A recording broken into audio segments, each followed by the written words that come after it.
What the hell is wrong with you? Scarlet said. Like you're any better. Don't think I haven't seen the things you do. I bet if David here was here, he'd agree, Cole said. I'm just messing with you.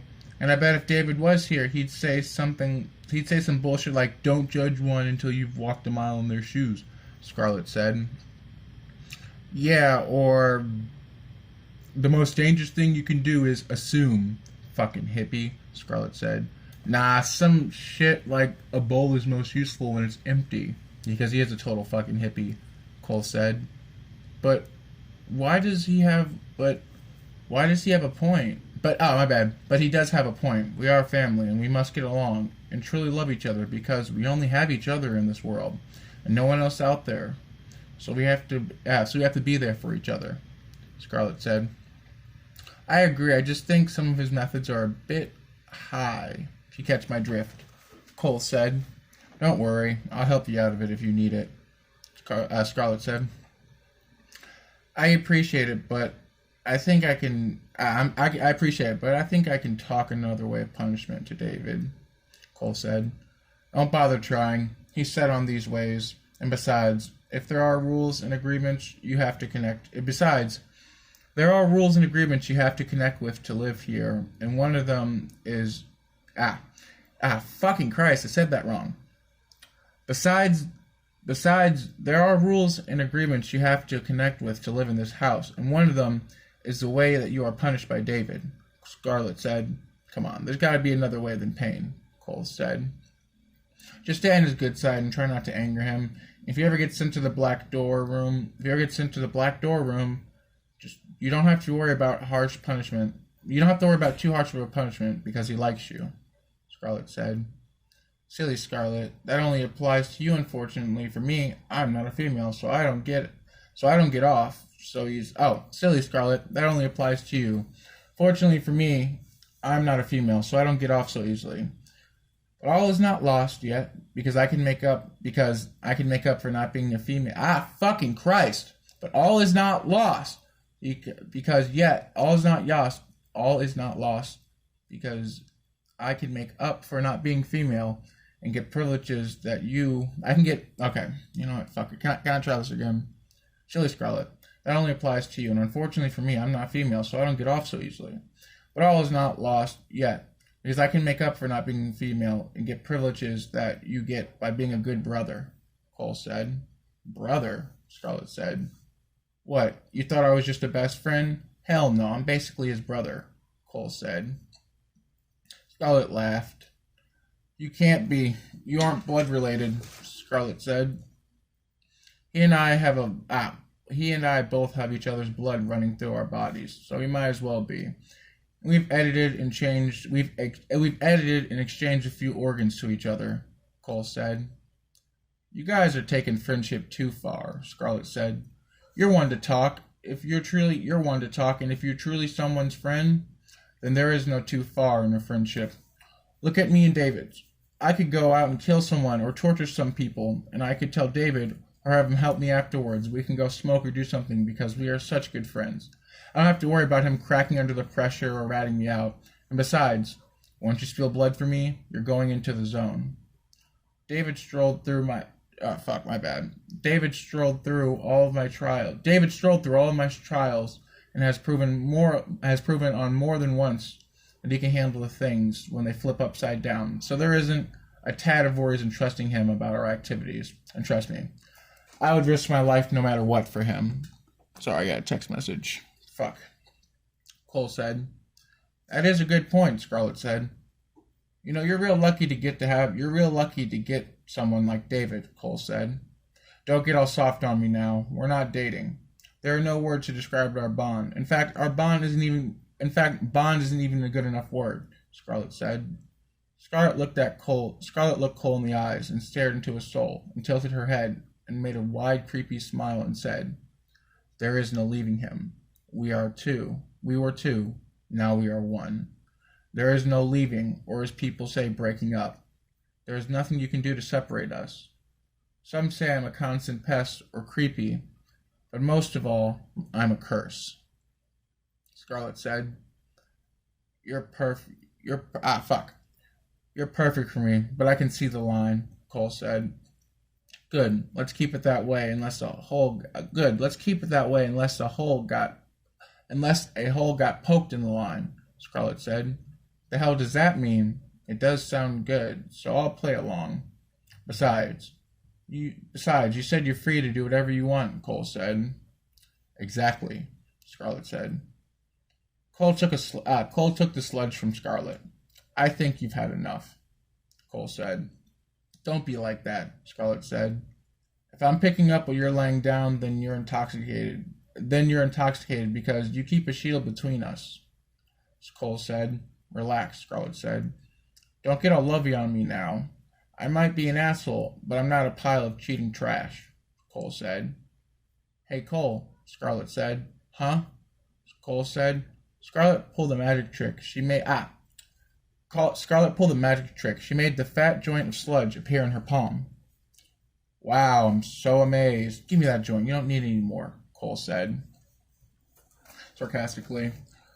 Cole tried to reach over and take the joint from Scarlet, but Scarlet pushed him back with her hand on his face, and her other hand holding the joint away from him. Scarlet put her foot on his chest and pushed him away. He latched onto Scarlet's foot and pulled her back. Damn it, give it to me, Scarlet. You're addicted. You've had enough, Cole said. Let go of me. It's mine, Scarlet said. Scarlet kicked Cole in the face, and he let go. She got up and ran into one of the dark rooms on the ground floor and closed the door behind her. Scarlet, stop being a child and come out here right now and give me the sludge, Cole said. No, you're ruining the fun and acting like an asshole stuck-up adult, Scarlet said. If you come out here, I won't try and take the joint, Cole said. Scarlet sighed. I'm trusting you, Scarlet said. Just get out here, Cole said. Scarlet stepped out, and Cole forced her up against the wall and took the joint. Scarlet started to walk away. Scarlet turned around to walk away, but quickly hit Cole with a flying kick. He slammed into a glass cabinet and hit his head against the wall, causing an intense shock of fuzziness all around his body. He dropped the joint, and he started to lean against the shelf to try and keep himself up. He noticed everything on the cabinet started to lean over and started to fall. He grabbed the cabinet and pushed it back while trying to keep everything on the shelf. An urn slid off the top of the cabinet. Grab it, Scarlet, Cole yelled out, with his teeth clamped while trying to keep the heavy glass cabinet up. The urn slid off the tall, heavy cabinet, and landed on Scarlet, who failed to catch it, and it broke. Scarlet picked up the joint. You fucking idiot, what is wrong with you? Cole said. Had you gave me the joint and let me worry about how much I can smoke and how much I can handle, we wouldn't be in this mess, Scarlet said. Cole turned around and got in Scarlet's face. You absolute moron. What gave you the idea that it was okay to do a flying kick indoors? Just look around us. Look at all the delicate stuff around us, Cole said. Like I said, had you given me my stuff, we wouldn't be in this mess, Scarlet said. Scarlet shoved Cole. Back the fuck up. Okay, back the fuck up. Let's just sweep it up, Scarlet said. What are we going to do about the urn? Cole said. I've seen that urn online in different forms, I think, Scarlet said. You think or you know, Cole said. Just help me sweep it up, Scarlet said. So what have we learned today? Next time, think about what you're going to do. I mean, just look at the mess. We're both in trouble. Just look at the mess. We're both in big trouble, and we're both going to get sent to the black. We're both probably going to get sent to the black door, Cole said. As Cole was talking to Scarlet, he noticed the urn behind him regathering itself alongside the ashes. Scarlet's eyes widened. Fucking Christ, I said that wrong. I'm so fucking stupid. As Cole was talking to Scarlet, he noticed the urn behind him regathering itself with the ashes too. Are you paying attention to me, Scarlet? What are you staring at? My bad, I read that wrong. As Cole was talking to Scarlet, Scarlet noticed behind him the urn was regathering itself. All the bits and pieces were coming back together. Even the ashes were coming back into place. Scarlet's eyes widened. Are you paying attention to me? What are you staring at? Are you paying attention to me? What are you staring at? Cole said. Cole turned around and stepped back a few and accidentally stepped on Scarlet's toes. Watch it, asshole, Scarlet said. I didn't do that, Cole said. Oh, dear fuck. Here we go. Oh dear fuck, here we go. Cole noticed where he was standing was a small patch of ash. Oh, I think I was in the way of this weird house cleaning itself up. I guess that's pretty cool, Cole said. The urn reassembled itself and went back on the shelf. Scarlet picked up the urn, and underneath the urn was a photo of a beautiful blonde-haired little girl with green eyes and a perfect smile in the photo. What the fuck is this bitch? Cole said. Scarlet punched Cole in the arm. Be respectful, she said with her teeth clamped. Let's go before we break something else, Scarlet said. Scarlet and Cole went to the living room and sat down. Cole put his joint of sludge in a bag and tucked it away. Scarlet lit up a joint. I'll let you have some. Will you be cool and give it back? Scarlet said. Oh, shut up and let me hit it, Cole said. That's not the first. That's not the first I've heard that. It's not the first I've heard that, Scarlet said. You're so funny, Cole said in a sarcastic voice. Hey, you're the one who used to try. You're the one who used to try. You're the one who used to try. You're the one who used to try and get a little bit of time with me, Scarlet said. Woman, pass me the damn joint. How's that? Cole said. Scarlet handed Cole the joint. This stuff is good. Where'd you get it from? Cole said. I had my ways, Scarlet said. You do know where that stuff came from, right? Cole said. Yeah, Scarlet said. I know David has the video and the notes around here somewhere. But that was one of our biggest discoveries, Cole said. I didn't know you were into chemistry, Scarlet said. You can't be a drug lord without creating something brand new with your hands, Cole said. I don't think that's true, but that doesn't matter, Scarlet said. You know me. I was thinking of you when I made that, right? Cole said. Don't be corny, Scarlet said. No, seriously, I knew back in the day that you'd kill for weed, so I thought if I made a bunch of money and created a new drug that you'd come to me. And I was young back in the day, and I thought women were attracted by money and drugs, but my perception back then was off, Cole said. Sorry, this fucking phone. Cole said. Alright. I made a lot of money on that drug, but its production is highly toxic and complicated, along with time-consuming, but I'm glad to know someone out there understands and keeps my work alive, Cole said. Scarlet laughed. What's so funny? Cole said. Scarlet spoke in a low voice. I stole it from David's room, she said. Again, why do we have to speak in low voices? Cole said. Because he's always listening, Scarlet said. Well, clearly not. You done kicked me into a shelf and broke something, and you didn't seem to come rushing down the stairs to scold us out or whatever, Cole said. We used to have a sign in front of our door and on our mantel that said "Always watching." So you'd see it. So you'd see it and know when the person's coming. So you'd see it. So the person that was coming into our house would see it and they'd know who they're living with. Scarlet said. That's pretty creepy, and I love it. But why take the sign down? Cole said. Because we felt it was too off-putting for any guests. But don't nobody come into this house anymore, so. Go on and put the sign on, Scarlet said. Cole put up the sign. Home sweet home, once again, Cole said. What time is it? Scarlet asked. I don't know, like 1 a.m., Cole said. We should probably sleep before we wake David. You don't want to deal with David without his sleep. He's one mean son of a bitch, Scarlet said. Cole got up and stretched. You could hear his bones pop in his body. Scarlet got up but stumbled over. Here we go again, Cole said, laughing. He picked Scarlet up and carried her to David's room. David was asleep. Cole laid Scarlet down. Cole went back downstairs and lay on the couch and stared at the ceiling. It was silent. Cole got up and wandered around in the dark. He was with his flashlight quietly. Cole got up and wandered around the dark with his flashlight on his phone quietly. He went to the kitchen and got something to drink. He came out and sat back down to enjoy the silence with a drink. When his phone screen turned on, and he noticed there was no notification, it just turned on. He picked up his phone and checked it. And when he put his phone back down, there was that photo of that green-eyed girl. There was that photo of that green-eyed girl from the cabinet on it. Fuck, I wrote that. Fuck, I'm sorry, I read that wrong. Yes. There was a photo on the fucking Christ. I'm sorry, y'all. Nobody's gonna watch this video. I hate my life. That's okay. Look. Picked up his phone, and when he put it back down, there was a photo of a girl with green eyes on it from the cabinet. He flipped over his phone, and there's a note on the back. Mabel, you are my world.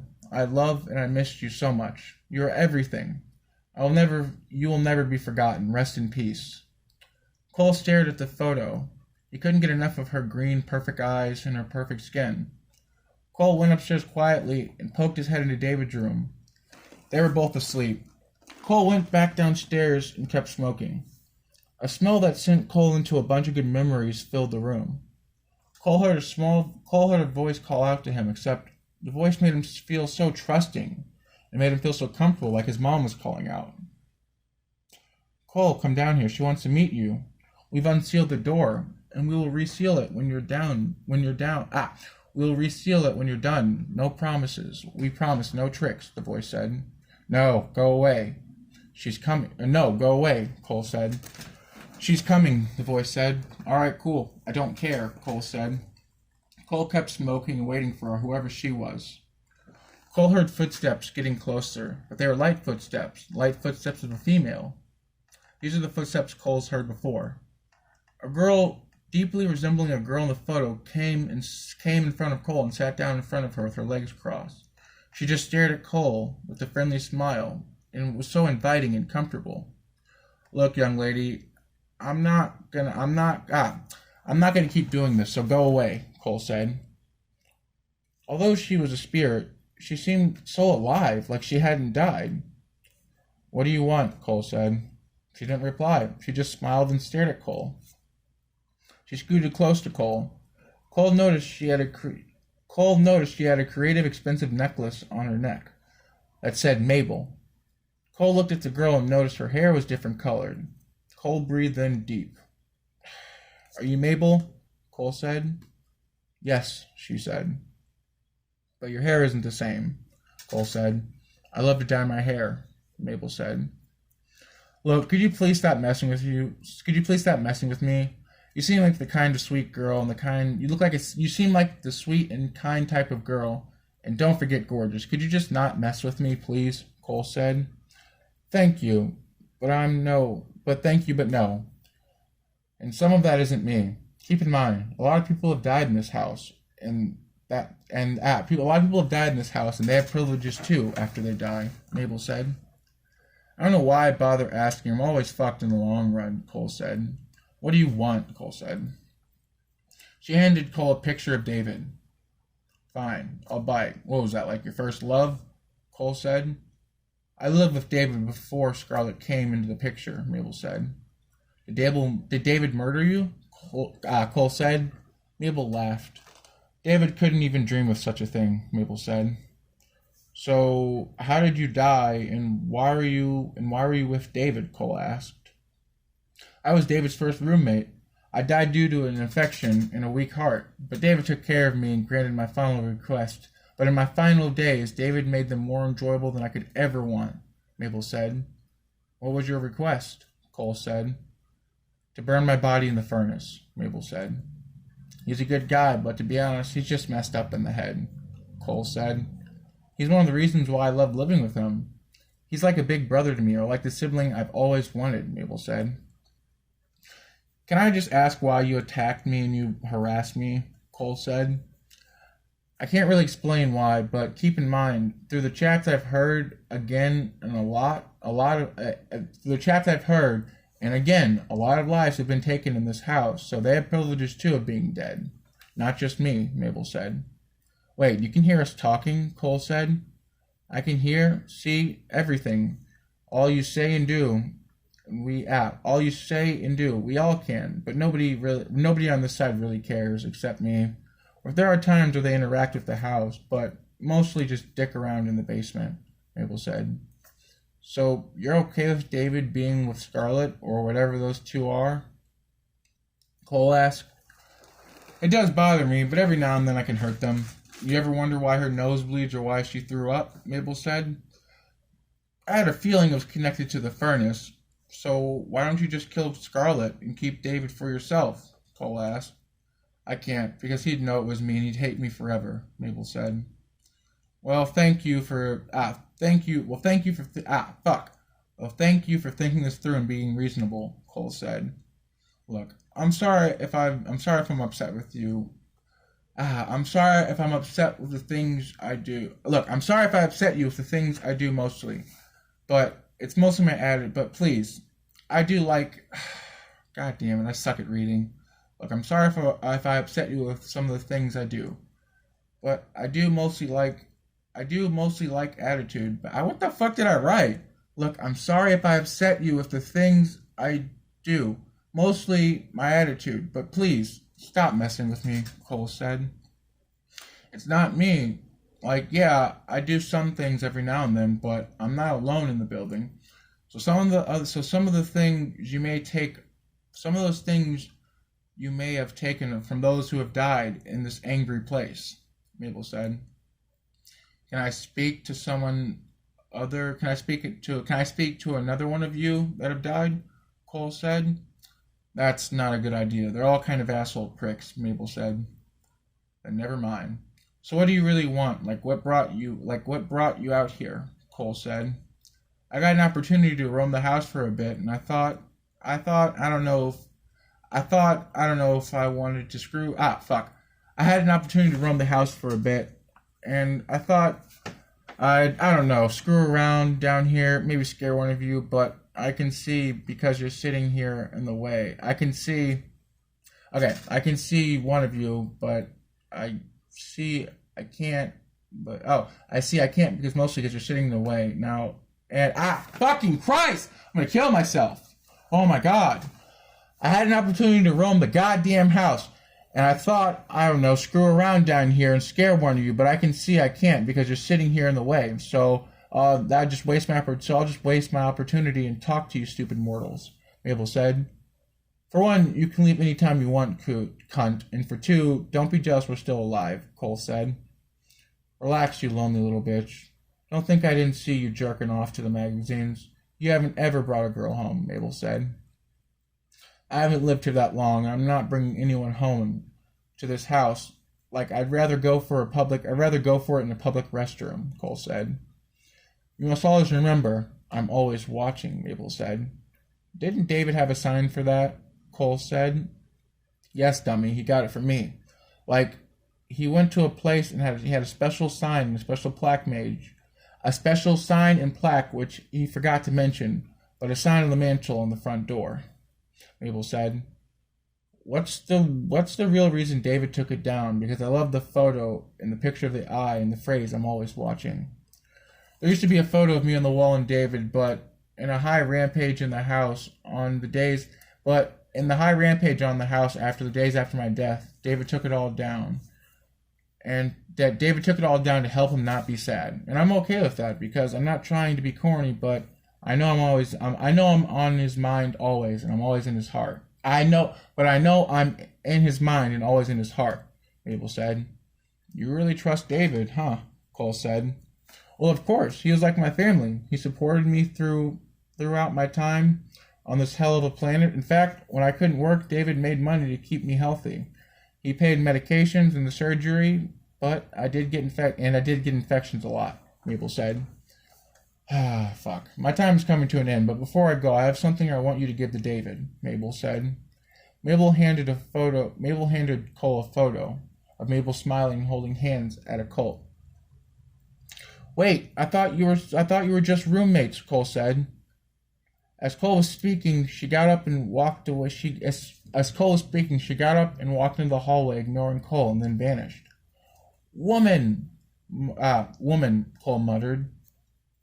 Cole went to bed and sat there thinking to himself. When Cole woke up the next morning, he could see his breath in the air. He got dressed in long, thick black pants and a hoodie, and wrapped himself in his comforter. Cole walked to David's room and knocked on the door, but got no response. He opened the door. They were asleep. Hey, Wake the fuck up, Cole said. Scarlet opened her left eye to look at who was there, and then she closed her eyes. No, I saw that bitch. Wake up, Cole said. Scarlet groaned and put the comforter over her head and slipped under it. Cole yanked the comforter off of them. You feel the air? Now would it kill you to turn up the hot air? Cole said. I have a headache, so don't yell. Now what do you want? Scarlet said. She said as she sat up with her hair all frizzled. I'm not an Eskimo over here, so turn up the heat, and good morning, Cole said. Scarlet shook David's shoulder. David, get up, Scarlet said. David didn't respond. Well, you can blame David for this because since he wanted to keep an old ass house, we don't have an electric AC. We have a wooden furnace, so yeah. God, I'm so dumb for not wanting to feed it. Look, I'll do you one favor if you go feed the furnace, Scarlet said. You got a deal, Cole said with an excited smile. Cole went to take the boards off the basement, but they were already. But as Cole went to take the boards off the basement, but they were already off. The door was open. Cole went down there and made it to the back. He looked around and found a small pile of bones and wood. Cole put the wood in the fire, and he put the bones in there. He pulled out his lighter and lit the he lit it and ignited it all. It was like a gas furnace, and the small space that was full of flammable gas. When it ignited, it threw out a small fireball in Cole's face, but it didn't burn any of Cole's hair or leave a mark. Whoa, geez, I have to be careful, Cole said. Thank you, Mabel, Cole said. Cole closed the door and went back upstairs. He went back to his room and thought about Mabel. Cole heard a voice call out to him from the basement. Cole, being the curious guy, followed it to the basement, but the basement changed. It didn't smell, and the lights were bright. And the lights were bright, and the floor was clean, like as if it was just installed. What do you need, Mabel? Cole said. Mabel appeared, sitting crisscross at the end of the basement, next to the furnace. She was sitting next to it like a campfire. She made the index finger gesture to come here and join her. I'll join you, but don't make me regret it, Cole said. Cole sat across from her, which had him facing her, also facing the raging hot blue flame furnace. Look, Mabel, I have things to do, so I can't hang around that much. But I'll be around, okay? Just shoot me a text or, leave me a note or whatever, Cole said as he chuckled. Hold on, crap, my phone's fucking up. Okay. Scarlet came into the kitchen wearing David's hoodie. It was too big for her, but it was enough to cover her. Please tell me you're wearing clothes underneath that, Cole said. Wait, what? How'd you see that? I'm fucking stupid. Cole went back upstairs. As he walked away, he noticed Mabel sitting there just staring at him. I read that wrong, my bad. Scarlet came into the kitchen wearing David's hoodie. It was too big for her, but it was just enough to cover her. Please tell me you're wearing clothes under that, Cole said. Scarlet had a mug in her hand, and her expression was, don't talk to me until I've had my coffee. She seemed hungover. Coffee drinker, huh? Cole said. Scarlet looked at Cole with her arms crossed. Cole smiled. Fuck are you smiling about? There's nothing to be happy about, Scarlet said. Oh, calm down, drunkie. Learn to handle your alcohol consumption. I know, I sure as hell can, Cole said. Don't blame the furnace for your foolish actions, Cole said. Fuck the furnace. I'll blame it all I want. Now I'm going upstairs to sleep. Don't wake me. And that goes for the furnace too, Scarlet said. Scarlet started to go upstairs and tripped and stubbed her toe along with falling back down the stairs, not only getting a bloody nose but hitting her head on every step and hitting the tile floor pretty hard. Son of a bitch, Scarlet said. Scarlet's vision was blurry like a fuzzy screen. Cole tried to help her up, but she couldn't keep her balance. Cole helped her up the stairs and helped her to the couch, but she shoved him off. Whoa there, Missy, you best calm down, Cole said. Scarlet stumbled over to the couch and flopped down. Cole went downstairs to his room.